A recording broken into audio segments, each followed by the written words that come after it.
Hi there, this is Jen, and thanks so much for joining me on the Scrapbook Pal YouTube channel today. Don't forget to subscribe to the YouTube channel as well as follow us on social media. All of that and links to the products will be below. I'm going to be using the Catherine Pooler stamp and die set called Every Minute. The stamp set is a big 6x8 stamp set, and there are a bunch of coordinating dies. I'm also going to be using this stamp set called Natural Flourishes, and that is by Catherine Pooler as well.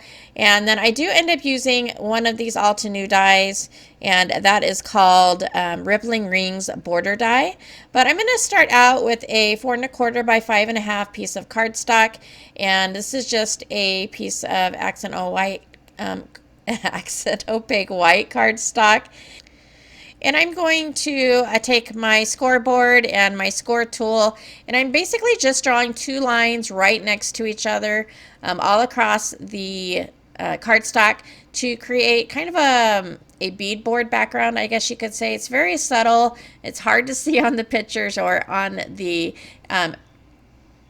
screen, but hopefully you can see that. I'm not good with measurements, so basically what I did was I started my line at the right hand side of the card and then counted over 4 and then did 2 lines right next to each other, and that is going to be my background. And then I'm going to take 2 of the clocks from the stamp set, and I am inking these up in Sandcastle from Catherine Pooler. And then I chose 2 of the clock faces that I liked, and I stamped those up in that same ink. And then I chose 2 of the clock hands and added those as well. And then I'm going to take the coordinating dies and run this through my die cut machine. And what I ended up doing was die cutting the stamped image, and then I had die cut 2 plain white of the image, just so that I could pop those up a little bit without having to use any foam. And so these will all be glued together, and that just gives a little bit of extra dimension. And then I'm going to start with the leaves from the Natural Flourishes stamp set by Catherine Pooler. I'm going to ink these up with some pixie dust. The paper I'm using is almost like vellum. It's called Duralar, and it's really great for heat embossing, and that's what I'm going to be doing. Since this is a dye ink, it is not a ink that you would put on to a non-porous surface and expect it to stay, because it won't. It will smear. And so to get around that, you can heat emboss, and it will set that image and kind of give it a protective coating so that that ink does not smear. And this material is really great for heat embossing. Of course, you can't hold it on there forever. It will eventually melt, but it does very well with taking the heat.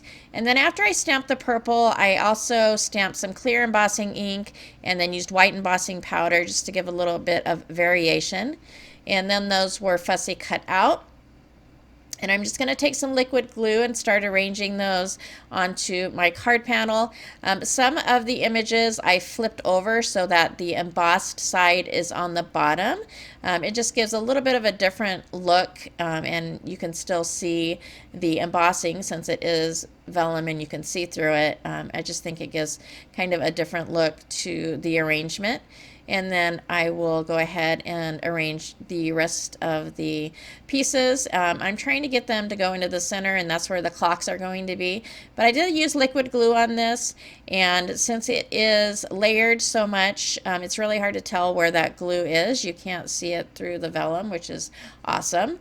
And so for the clock faces on the clocks, I did take a little piece of foam and pop those clock faces up, and then added a little bit of liquid adhesive, and that's going to be arranged on top, kind of in the center of the flourishes or the leaves.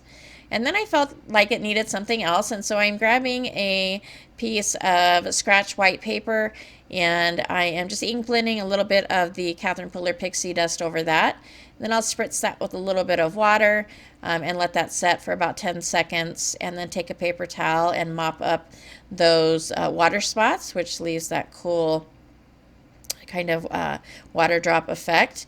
And then I'm going to take the Altenew dye called Rippling Rings border dye, and I will run that through my die cut machine. And then I don't end up using this entire die. I poked out a little bit of the negative pieces and then trimmed that off. And I will add some adhesive to the back of that and then just pop that behind those clocks. Just gives it a little bit more texture, adds a little bit more of that purple color onto the card. And I really love the combination of the white and the purple. It's just very wispy, I guess you could say. And then for the sentiment, I'm going to use one of the sentiments from the main stamp set, the Every Minute stamp set. I took another piece of that Duralar and heat embossed with white embossing powder.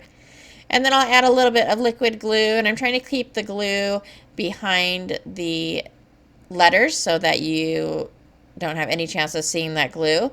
And then I will set a block on top of that to get that to set. And then I'm going to pull out these Pinkfresh Studio jewels, and these are Glacier Jewels. And so I'm just going to add a few of those around the card with some liquid adhesive. And that's going to finish off the card. It's really, I wanted to do a little bit of layering and a little bit of wispy, and so I think I accomplished that. And I hope you like how the card turned out. If you do like this video or found it informative, please give a thumbs up. Don't forget to subscribe to the YouTube channel and follow us on socials. And that is it for me. I hope to see you soon. Thank you so much for joining me today, and I'll see you later.